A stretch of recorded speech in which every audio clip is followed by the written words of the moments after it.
राम राम। गुरुरेव गतिर्गुरुमेव भजे, गुरुणैव सहास्मि नमो गुरवे। न गुरोः परमं शिशुरस्मि गुरोः, मतिरस्ति गुरौ मम पाहि गुरो। गुरुरेव गतिर्गुरुमेव भजे, गुरुणैव सहास्मि नमो गुरवे। न गुरोः परमं शिशुरस्मि गुरोः, मतिरस्ति गुरौ मम पाहि गुरो। गुरुरेव गतिर्गुरुमेव भजे, गुरुणैव सहास्मि नमो गुरवे। न गुरोः परमं शिशुरस्मि गुरोः, मतिरस्ति गुरौ मम पाहि गुरो। शारदा शारदाम्बोजवदना वदनाम्बुजे, सर्वदा सर्वदास्माकं सन्निधिं सन्निधिं क्रियात्। हयग्रीव हयग्रीव हयग्रीवेति यो वदेत्, तस्य निस्सरते वाणी जह्नुकन्या प्रवाहवत्। असाध्य साधक स्वामिन् असाध्यं तव किं वद, रामदूत दया सिन्धो मत्कार्यं साधय प्रभो। शुक्लांबरधरं विष्णुं शशिवर्णं चतुर्भुजं, प्रसन्नवदनं ध्यायेत् सर्वविघ्नोपशान्तये। नारायणं नमस्कृत्य नरं चैव नरोत्तमं, देवीं सरस्वतीं व्यासं ततो जयमुदीरयेत्। व्यासं वसिष्ठनप्तारं शक्तेः पौत्रमकल्मषम्, पराशरात्मजं वन्दे शुकतातन्तपोनिधिम्। सशङ्खचक्रं सकिरीटकुण्डलं सपीतवस्त्रं सरसीरुहेक्षणं, सहारवक्षस्थलशोभिकौस्तुभं नमामि विष्णुं शिरसा चतुर्भुजम्। छायायां पारिजातस्य हेमसिंहासनोपरि, आसीनमम्बुदश्याममायताक्षमलङ्कृतम्। चन्द्राननं चतुर्बाहुं श्रीवत्साङ्कितवक्षसं, रुक्मिणी सत्यभामाभ्यां सहितं कृष्णमाश्रये। ओ विश्वं विष्णुर्वषट्कारो भूतभव्यभवत्प्रभुः, भूतकृद्भूतभृद्भावो भूतात्मा भूतभावनः। वनमाली गदीशार्ङ्गी शङ्खी चक्री च नन्दकी, श्रीमान्नारायणो विष्णुर्वासुदेवोऽभिरक्षतु। वनमाली गदीशार्ङ्गी शङ्खी चक्री च नन्दकी, श्रीमान्नारायणो विष्णुर्वासुदेवोऽभिरक्षतु। वनमाली गदीशार्ङ्गी शङ्खी चक्री च नन्दकी, श्रीमान्नारायणो विष्णुर्वासुदेवोऽभिरक्षतु। श्रीवासुदेवोऽभिरक्षतु वो नम इति। Ram Ram Ram. Welcome to all of you for today's class of learning to chant Vishnu Sahasranama Stotram. I know in most of the places this is holiday season for many of you. In spite of it, you have given importance for the for this class and have joined the class. Dhanyavadaha. Thank you for all of you for joining the session. Just as a recap, we are reaching the fag end of this course of learning to chant Vishnu Sahasranama Stotram. In the last few classes, we are learning the Parashrutis. We have maybe a few more shlokas in the Parashruti. And then we have additional concluding shlokas that we chant at the end of the Vishnu Sahasranama Parayanam. We will learn those shlokas also. And then we have we will have 1 or 2 practice sessions. And then we will conclude the course in next few classes. So that's what is pending for now. maybe what we'll do is we will chant the Phalashruti shlokas and then learn the last few, and we'll start, if based on the time, we will start learning the additional few concluding shlokas, and then we will end. That's what for today. Shivani. Bhishma Uvacha. Bhishma उवाच इतीदं कीर्तनीयस्य केशवस्य महात्मनः नाम्नां सहस्रं दिव्यानाम् अशेषेण प्रकीर्तितम् य इदं शृणुयान्नित्यं यश्चापि परिकीर्तयेत् नाशुभं प्राप्नुयात् किञ्चित् सोमुत्रेह च मानवः वेदान्तगो ब्राह्मणः स्यात् क्षत्रियो विजयी भवेत् वैश्यो धनसमृद्धः स्यात् शूद्रः सुखमवाप्नुयात् धर्मार्थी प्राप्नुयात् धर्मम् अर्थार्थी चार्थमाप्नुयात् कामानवाप्नुयात् कामी प्रजार्थी चाप्नुयात् प्रजाम् भक्तिमान्यः सदोत्थाय शुचिस्तद्गतमानसः सहस्रं वासुदेवस्य नाम्नामेतत् प्रकीर्तयेत् यशः प्राप्नोति विपुलं ज्ञातिप्राधान्यमेव च अचलां श्रियमाप्नोति श्रेयः प्राप्नोत्यनुत्तमम् न भयं क्वचिदाप्नोति वीर्यं तेजश्च विन्दति भवत्यरोगोद्युतिमान् बलरूपगुणान्वितः रोगार्तो मुच्यते रोगात् बद्धो मुच्येत बन्धनात् भयान्मुच्येत भीतस्तु मुच्येतापन्न आपदः दुर्गाण्यतितरत्याशु पुरुषः पुरुषोत्तमम् स्तुवन्नाम सहस्रेण नित्यं भक्तिसमन्वितः वासुदेवाश्रयो मर्त्यः वासुदेवपरायणः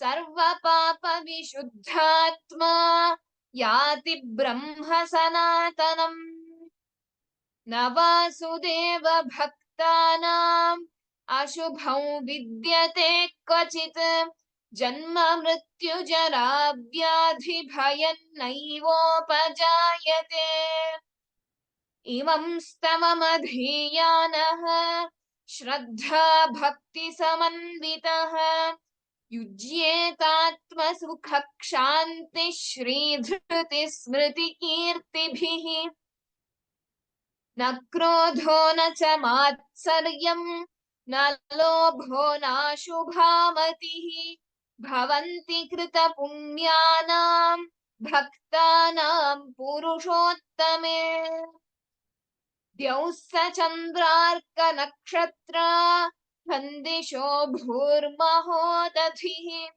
वासुदेवस्य वीर्येण विधृतानि महात्मनः ससुरासुरगन्धर्वं स यक्षोरगराक्षसं जगद्वशे वर्ततेदं कृष्णस्य सचराचरम् इन्द्रियाणि मनोबुद्धिः सत्त्वं तेजो बलं धृतिः वासुदेवात्मकान्याहुः क्षेत्रं क्षेत्रज्ञ एव च सर्वागमानामाचारः प्रथमं परिकल्पते आचारप्रभवो धर्मः धर्मस्य प्रभुरच्युतः ऋषयः पितरो देवा महाभूतानि धातवः जङ्गमा जङ्गमं चेदं जगन्नारायणोद्भवम् योगो ज्ञानं तथा सांख्यं विद्या शिल्पादिकर्म च वेदाः शास्त्राणि विज्ञानम् एतत् सर्वं जनार्दनात् एको विष्णुर्महद्भूतं पृथग्भूतान्यनेकशः त्रीन् लोकान् व्याप्य भूतात्मा भुङ्क्ते विश्वभुगव्ययः इमं स्तवं भगवतः विष्णोर्व्यासेन कीर्तितं पठेद्य इच्छेत् पुरुषः श्रेयः प्राप्तुं सुखानि च विश्वेश्वरमजं देवं जगतः प्रभुमव्ययम् भजन्ति ये पुष्कराक्षं न ते यान्ति पराभवम्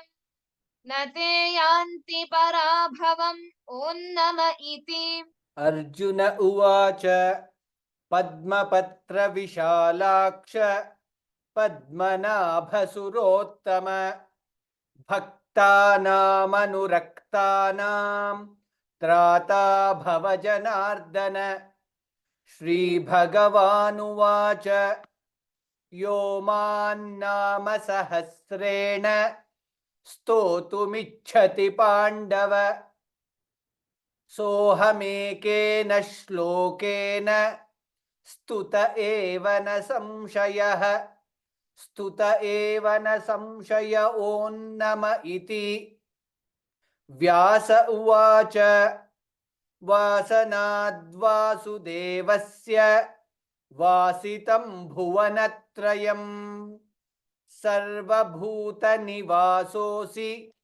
वासुदेव नमोऽस्तु ते श्रीवासुदेव नमोऽस्तु ॐ नम इति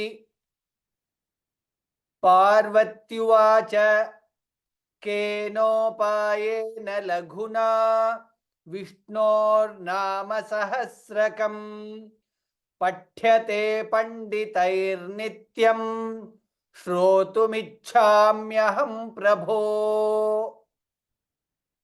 ईश्वर उवाच श्रीराम राम रामेति रमे रामे मनोरमे सहस्रनाम तत्तुल्यं राम नाम वरानने श्रीराम राम रामेति रमे रामे मनोरमे सहस्रनाम तत्तुल्यं राम नाम वरानने श्रीराम राम रामेति रमे रामे मनोरमे सहस्रनाम तत्तुल्यं राम नाम वरानने श्रीराम नाम वरानन ॐ नम इति. We had learnt till here in the last class. We'll look at the next shlokas here. Brahmovacha ब्रह्मोवाच नमोऽस्त्वनन्ताय सहस्रमूर्तये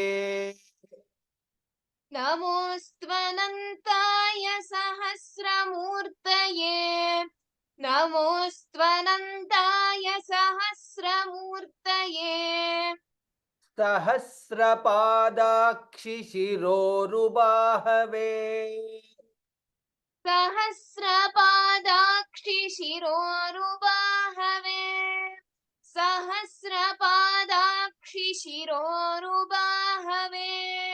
सहस्रनाम्ने पुरुषाय शाश्वते सहस्रनाम्ने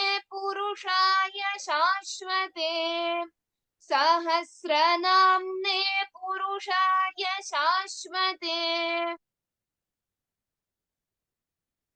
सहस्रकोटियुगधारिणे नमः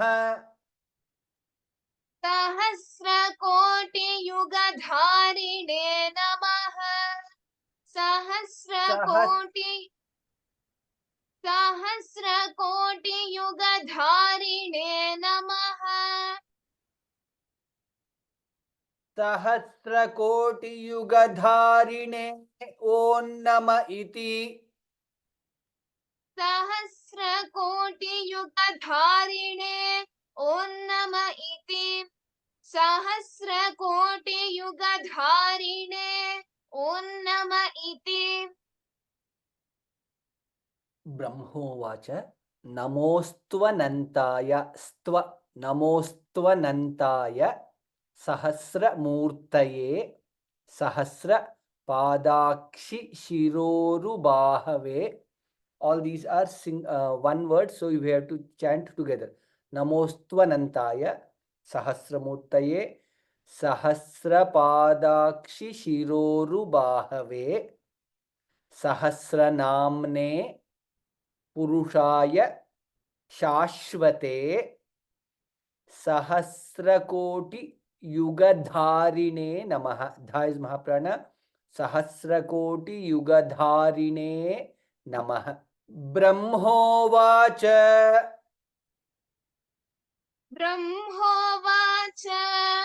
ब्रह्मोवाच नमोऽस्त्वनन्ताय सहस्रमूर्तये सहस्रपादाक्षि शिरोरुबाहवे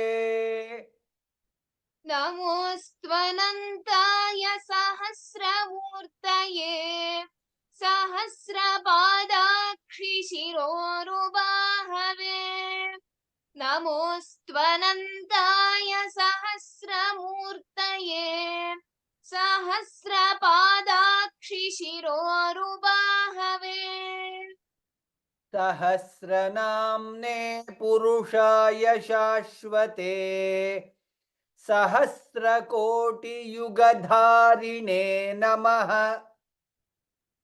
सहस्रनाम्ने पुरुषाय शाश्वते सहस्रकोटियुगधारिणे नमः सहस्रनाम्ने पुरुषाय शाश्वते सहस्रकोटियुगधारिणे नमः नमोऽस्त्वनन्ताय सहस्रमूर्तये सहस्रपादाक्षि शिरोरुबाहवे सहस्रनाम्ने पुरुषाय शाश्वते सहस्रकोटियुगधारिणे नमः सहस्रकोटियुगधारिणे ॐ नम इति नमोऽस्त्वनन्ताय सहस्रमूर्तये सहस्रपादाक्षि शिरोरुबाहवे सहस्रनाम्ने पुरुषाय शाश्वते सहस्रकोटियुगधारिणे नमः सहस्रकोटियुगधारिणे ॐ नम इति नमोऽस्त्वनन्ताय सहस्रमूर्तये सहस्रपादाक्षि शिरोरुबाहवे सहस्रनाम्ने पुरुषाय शाश्वते सहस्रकोटियुगधारिणे नमः सहस्रकोटियुगधारिणे ॐ नम इति संजय उवाच संजय उवाच यत्र योगेश्वरः कृष्णः यत्र योगेश्वरः कृष्णः यत्र योगेश्वरः कृष्णः यत्र पार्थो धनुर्धरः यत्र पार्थो धनुर्धरः यत्र पार्थो धनुर्धरः तत्र श्रीर्विजयो भूतिः तत्र श्रीर्विजयो भूतिः तत्र श्रीर्विजयो भूतिः ध्रुवा नीतिर्मतिर्मम ध्रुवा नीतिर्मतिर्मम ध्रुवा नीतिर्मतिर्मम यत्र योगेश्वरः विसर्ग कृष्णः विसर्ग followed by ka, hence it will be yatra yogeshwarah krishnah कृष्णः यत्र पार्थो थ महाप्राण पार्थो धनुर्धरः बोथ धास महाप्राण धनुर्धरः तत्र श्रीर्विजयो श्री एंड रेफा श्रीर्विजयो भूतिः भा महाप्राण ऊकार दीर्घ भूतिः ध्रुवा ध महाप्राण उकार ध्रुवा नीतिर्मतिर्मम नीतिर्मतिर्मम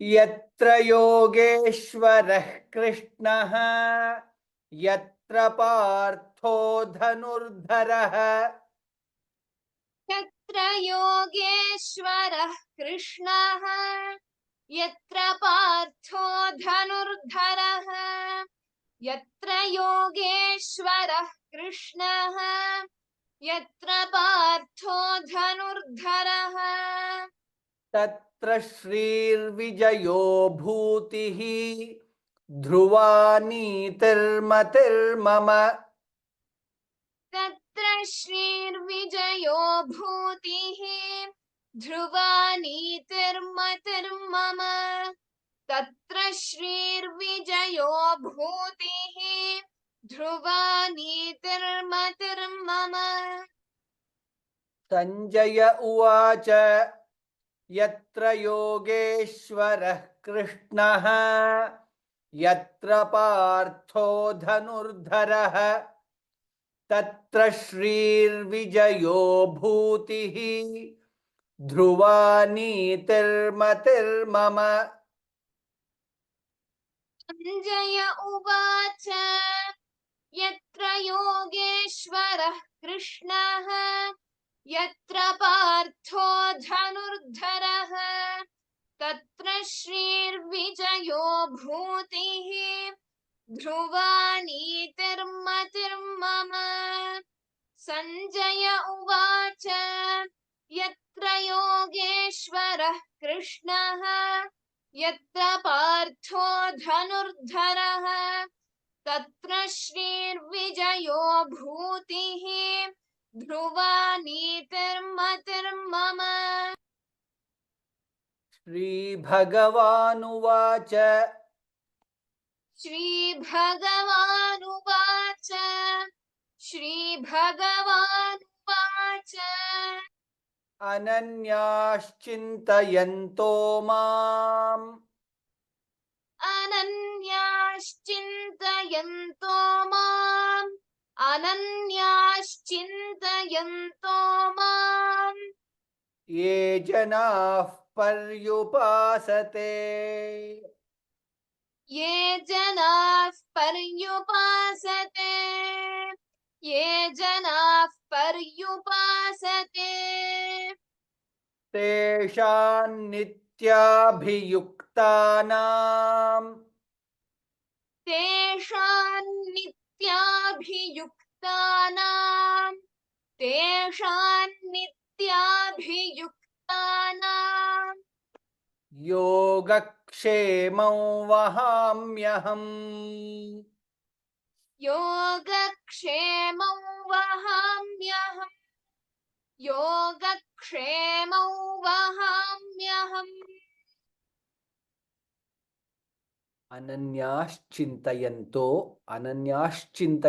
शकार अनन्याश्चिन्तयन्तो मां ये जनाः पर्युपासते जनाः पर्युपासते सिंस विसर्ग फॉलोड बाय पकार जनाः पर्युपासते तेषां नित्याभियुक्तानां भा is महाप्राण Since Anuswara followed by Nakara, there will be additional Nakara when we pronounce. Teshan nityabhiyuktanam, yukta ka and ta. Teshan nityabhiyuktanam yogakshemam vahamyaham. Yogakshemam vahamyaham. Ananyashchintayanto mam ye janah paryupasate. अनन्याश्चिन्तयन्तो माम् ये जनाः पर्युपासते अनन्याश्चिन्तयन्तो माम् ये जनाः पर्युपासते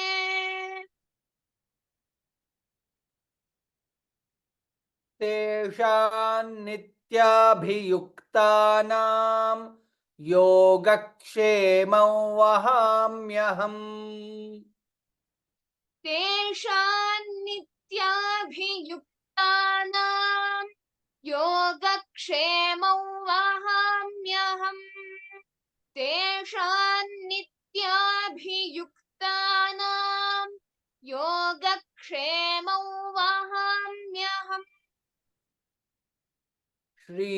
श्रीभगवानुवाच अनन्याश्चिन्तयन्तो मां ये जनाः पर्युपासते तेषां नित्याभियुक्तानां योगक्षेमं वहाम्यहम्. श्रीभगवानुवाच अनन्याश्चिन्तयन्तो माम् ये जनाः पर्युपासते तेषाम् नित्याभियुक्तानां योगक्षेमं वहाम्यहम् श्रीभगवानुवाच अनन्याश्चिन्तयन्तो माम् ये जनाः पर्युपासते तेषाम् नित्याभियुक्तानां योगक्षेमं वहाम्यहम् परित्राणाय साधूनां परित्राणाय साधूनां परित्राणाय साधूनां विनाशाय च दुष्कृताम् विनाशाय च दुष्कृतां विनाशाय च दुष्कृतां धर्म संस्थापनार्थाय धर्म संस्थापनार्थाय धर्म संस्थापनार्थाय संभवामि युगे युगे संभवामि युगे युगे संभवामि युगे युगे परित्राणाय साधूनां धामः प्राण and ऊकार दीर्घ साधूनां विनाशाय च दुष्कृतां धर्म धामः प्राण संस्थापनार्थाय संस्था धामः प्राण संस्थापनार्थाय again tha is महाप्राण धर्म संस्थापनार्थाय संभवामि भामः प्राण संभवामि युगे युगे परित्राणाय साधूनां विनाशाय च दुष्कृताम् परित्राणाय साधूनां विनाशाय च दुष्कृतां परित्राणाय साधूनां विनाशाय च दुष्कृताम् धर्म संस्थापनार्थाय संभवामि युगे युगे धर्म संस्थापनार्थाय संभवामि युगे युगे धर्म संस्थापनार्थाय संभवामि युगे युगे परित्राणाय साधूनां विनाशाय च दुष्कृताम् धर्म संस्थापनार्थाय संभवामि युगे युगे परित्राणाय साधूनां विनाशाय च दुष्कृतां धर्म संस्थापनार्थाय संभवामि युगे युगे परित्राणाय साधूनां विनाशाय च दुष्कृतां धर्म संस्थापनार्थाय संभवामि युगे युगे आर्ता विषण्णाः शिथिलाश्च भीताः आर्ता विषण्णाः शिथिलाश्च भीताः आर्ता विषण्णाः शिथिलाश्च भीताः घोरेषु च व्याधिषु वर्तमानाः घोरेषु च व्याधिषु वर्तमानाः घोरेषु च व्याधिषु वर्तमानाः संकीर्त्य नारायण शब्दमात्रम् संकीर्त्य नारायण शब्दमात्रम् संकीर्त्य नारायण शब्दमात्रम् विमुक्त दुःखाः सुखिनो भवन्ति विमुक्त दुःखाः सुखिनो भवन्ति विमुक्त दुःखाः सुखिनो भवन्ति आर्ता विषण्णाः शिथिलाश्च भीताः विषण्णाः शिथिलाश्च visarga followed by shakara, hence additional shakara comes here. Vishanna shithilascha. Cha is Mahaprana. Vishanna shithilascha. Again, this is shakara. Shithilascha. Bhitaha. Bha Mahaprana. Ikara dirgha. Bhitaha. Arta Vishanna shithilascha bhitaha. Ghoreshu. Gha Mahaprana. Ghoreshu. Cha.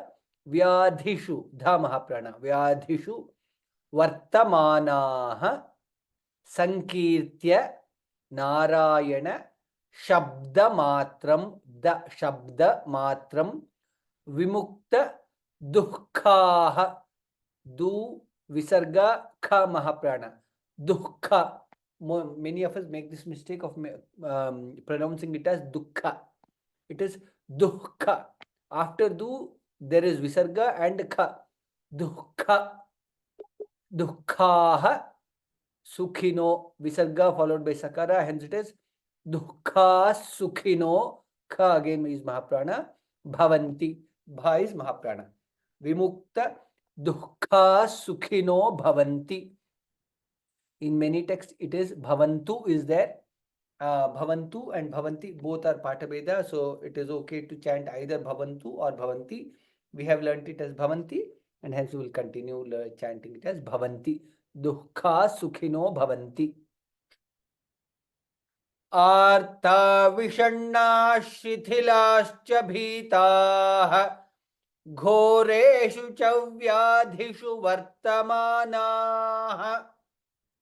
आर्ता विषण्णाः शिथिलाश्च भीताः घोरेषु च व्याधिषु वर्तमानाः आर्ता विषण्णाः शिथिलाश्च भीताः घोरेषु च व्याधिषु वर्तमानाः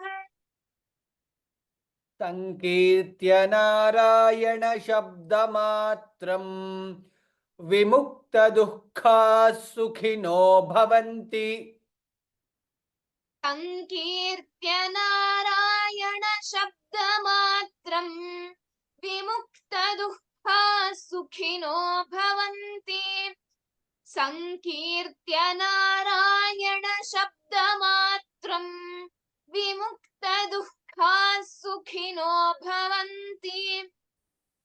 आर्ता विषण्णाः शिथिलाश्च भीताः घोरेषु च व्याधिषु वर्तमानाः संकीर्त्य नारायण शब्दमात्रं विमुक्तदुःखाः सुखिनो भवन्ति। आर्ता विषण्णाः शिथिलाश्च भीताः घोरेषु च व्याधिषु वर्तमानाः संकीर्त्य नारायण शब्दमात्रं विमुक्तदुःखाः सुखिनो भवन्ति। आर्ता विषण्णाः शिथिलाश्च भीताः घोरेषु च व्याधिषु वर्तमानाः संकीर्त्य नारायण शब्दमात्रं विमुक्तदुःखाः सुखिनो भवन्ति। कायेन वाचा मनसेन्द्रियैर्वा कायेन वाचा मनसेन्द्रियैर्वा कायेन वाचा मनसेन्द्रियैर्वा बुद्ध्यात्मना वा प्रकृते स्वभावात् बुद्ध्यात्मना वा प्रकृते स्वभावात् बुद्ध्यात्मना वा प्रकृते स्वभावात् करोमि यद्यत् सकलं परस्मै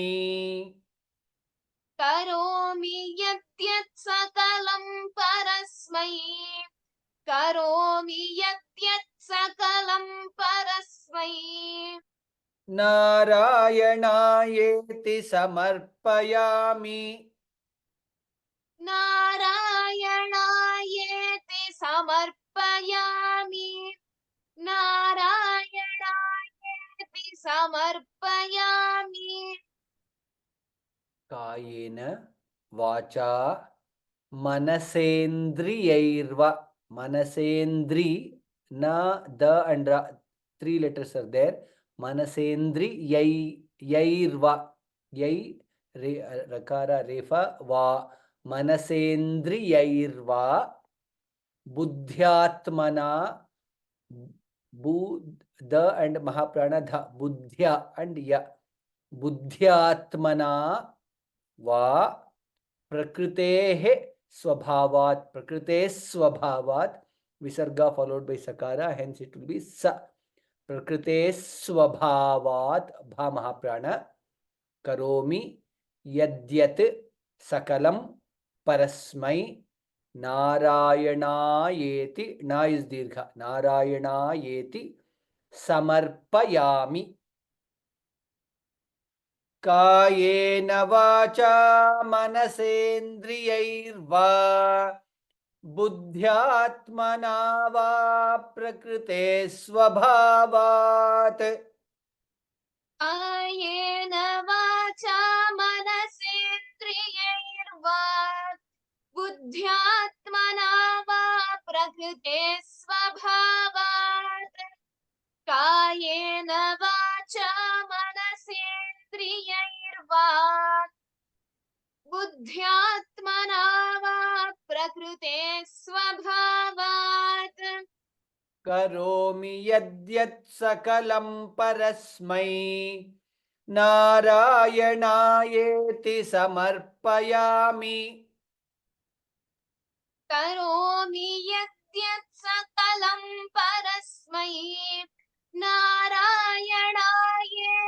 समर्पयामि करोमि यद्यत् सकलं परस्मै नारायणायेति समर्पयामि कायेन वाचा मनसेन्द्रियैर्वा बुद्ध्यात्मना वा प्रकृते स्वभावात् करोमि यद्यत् सकलं परस्मै नारायणायेति समर्पयामि कायेन वाचा मनसेन्द्रियैर्वा बुद्ध्यात्मना वा प्रकृते स्वभावात् करोमि यद्यत् सकलं परस्मै नारायणायेति समर्पयामि कायेन वाचा मनसेन्द्रियैर्वा बुद्ध्यात्मना वा प्रकृते स्वभावात् करोमि यद्यत् सकलं परस्मै नारायणायेति समर्पयामि इति श्रीविष्णोर्दिव्यसहस्रनामस्तोत्रं सम्पूर्णम् इति श्रीविष्णोर्दिव्यसहस्रनामस्तोत्रं सम्पूर्णम् इति श्रीविष्णोर्दिव्यसहस्रनामस्तोत्रं सम्पूर्णम् ॐ तत्सत् ॐ तत्सत् ॐ तत्सत् This is so here Vishnu Sahasranama Stotra ends in most of the text. What has also happened is in where if you have heard many of the seniors and our forefathers chanting Vishnu Sahasranama, there are few concluding shlokas that they chant immediately after Vishnu Sahasranama Stotram. So for the benefit of all, we have included those shlokas also. So we will be learning. These are additional, I guess 12 shlokas are there. We will learn these shlokas also. Okay. So this might not be there in many of the text. It might not be there. So my suggestion is you can download from here from the text. It should be uploaded. If it is not, it will get uploaded. Please upload. You might not get this in all the shlokas in the same. This is actually, these are the shlokas taken from different places and put in one place. So you can download from here. It might not be in one place as a text in one place. We will learn these some of these shlokas now and some of the shlokas in the next class. Om Apadamapahartaram ॐ आपदामपहर्तारम् ॐ आपदामपहर्तारम् दातारं सर्वसम्पदाम् दातारं सर्वसम्पदाम् दातारं सर्वसम्पदाम् लोकाभिरामं श्रीरामं लोकाभिरामं श्रीरामं लोकाभिरामं श्रीरामम् भूयो भूयो नमाम्यहम् भूयो भूयो नमाम्यहम् भूयो भूयो नमाम्यहम् आपदाम अपहर्तारम दातारम सर्वसंपदाम लोकाभिरामम भा महाप्राण श्रीरामम भूयो भा महाप्राण भूयो अगेन भा महाप्राण नमाम्यहम्. ओम आपदामपहर्तारम दातारम सर्वसंपदाम ॐ आपदामपहर्तारम् हर्तारं दातारं सर्वसम्पदाम् ॐ आपदामपहर्तारं दातारं सर्वसम्पदाम्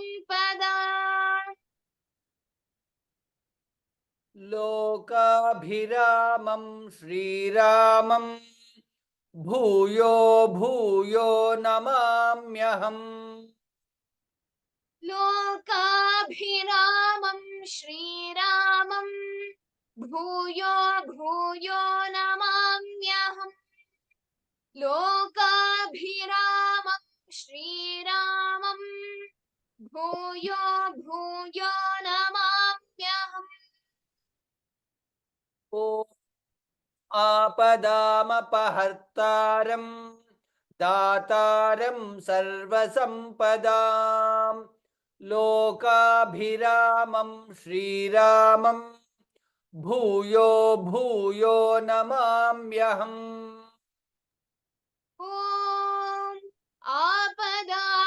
आपदामपहर्तारं दातारं सर्वसम्पदाम् लोकाभिरामं श्रीरामं भूयो भूयो नमाम्यहम् ॐ आपदामपहर्तारं दातारं सर्वसम्पदाम् लोकाभिरामं श्रीरामं भूयो भूयो नमाम्यहम्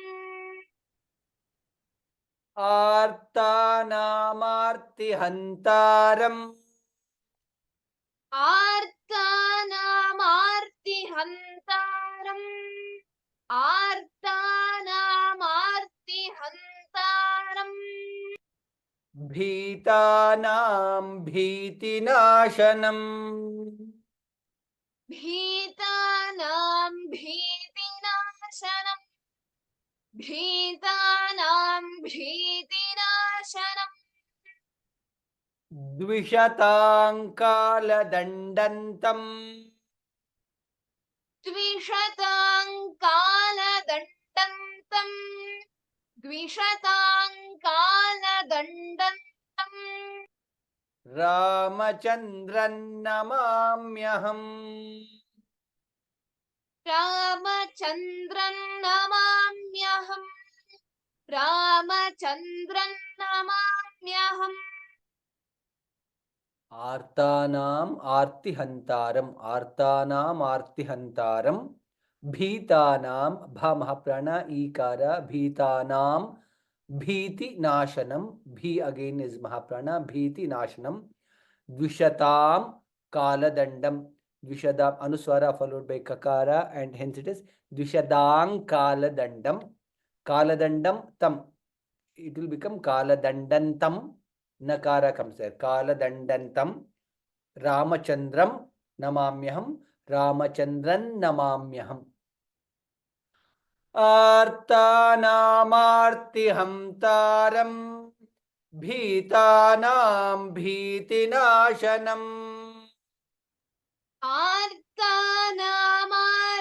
आर्तानामार्तिहन्तारम् भीतानां भीतिनाशनम् आर्तानामार्तिहन्तारम् भीतानां भीतिनाशनम् द्विशताङ्कालदण्डन्तं रामचन्द्रन् नमाम्यहम् द्विशताङ्कालदण्डन्तं रामचन्द्रं नमाम्यहम् द्विशताङ्कालदण्डन्तं रामचन्द्रं नमाम्यहम् आर्तानामार्तिहन्तारं भीतानां भीतिनाशनम् द्विशताङ्कालदण्डन्तं रामचन्द्रन् नमाम्यहम् आर्तानामार्तिहन्तारम् भीतानां भीतिनाशनम् भीतिनाशनम् द्विशताङ्कालदण्डन्तम् रामचन्द्रं नमाम्यहम् आर्तानामार्तिहन्तारम् भीतानां भीतिनाशनम् द्विशताङ्कालदण्डन्तम् रामचन्द्रं नमाम्यहम् नमः कोदण्डहस्ताय नमः कोदण्डहस्ताय नमः कोदण्डहस्ताय सन्धीकृतशराय च सन्धीकृतशराय च सन्धीकृतशराय च खण्डिताखिलदैत्याय खण्डिताखिलदैत्याय खण्डिताखिलदैत्याय रामायापन्निवारिणे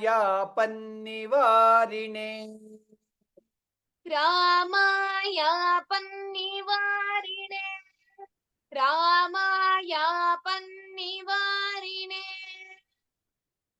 नमः कोदण्डहस्ताय नमः कोदण्डहस्ताय सन्धीकृतशराय धामः प्राण सन्धीकृतशराय च खण्डिताखिलदैत्याय बोथ khas are महाप्राण ख and khi खण्डिताखिलदैत्याय रामायापन्निवारिणे na is double na, two nakaras are there रामायापन्निवारिणे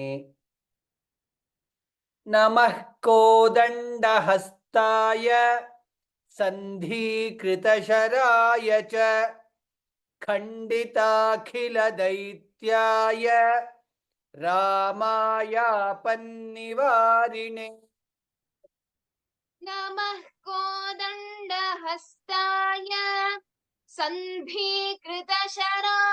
च खण्डिताखिलदैत्याय रामायापन्निवारिणे नमः कोदण्डहस्ताय सन्धीकृतशराय च खण्डिताखिलदैत्याय रामायापन्निवारिणे. We will just chant all the shlokas that we learned today. ब्रह्मोवाच नमोऽस्त्वनन्ताय सहस्रमूर्तये सहस्रपादाक्षिशिरोरुबाहवे सहस्रनाम्ने पुरुषाय शाश्वते सहस्रकोटियुगधारिणे नमः सहस्रकोटियुगधारिणे ॐ नम इति संजय उवाच यत्र योगेश्वरः कृष्णः यत्र पार्थो धनुर्धरः तत्र श्रीर्विजयो भूतिः ध्रुवा नीतिर्मतिर्मम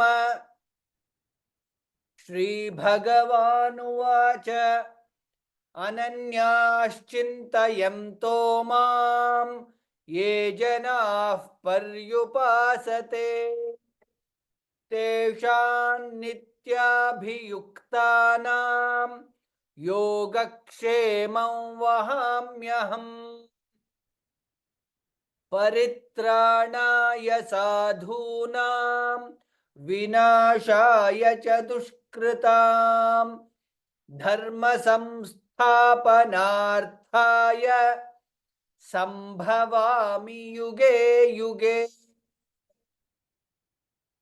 आर्ता विषण्णाः शिथिलाश्च भीताः घोरेषु च व्याधिषु वर्तमानाः संकीर्त्य नारायण शब्दमात्रम् विमुक्तदुःखाः सुखिनो भवन्ति कायेन वाचा मनसेन्द्रियैर्वा बुद्ध्यात्मना वा प्रकृते स्वभावात् करोमि यद्यत् सकलं परस्मै नारायणायेति समर्पयामि इति श्रीविष्णोर्दिव्यसहस्रनामस्तोत्रं सम्पूर्णम्। ॐ तत्सत्। ॐ आपदामपहर्तारं दातारं सर्वसम्पदां लोकाभिरामं श्रीरामं भूयो भूयो नमाम्यहम्। आर्तानामार्तिहन्तारं भीतानां भीतिनाशनम् द्विषताङ्कालदण्डन्तं रामचन्द्रं नमाम्यहम्।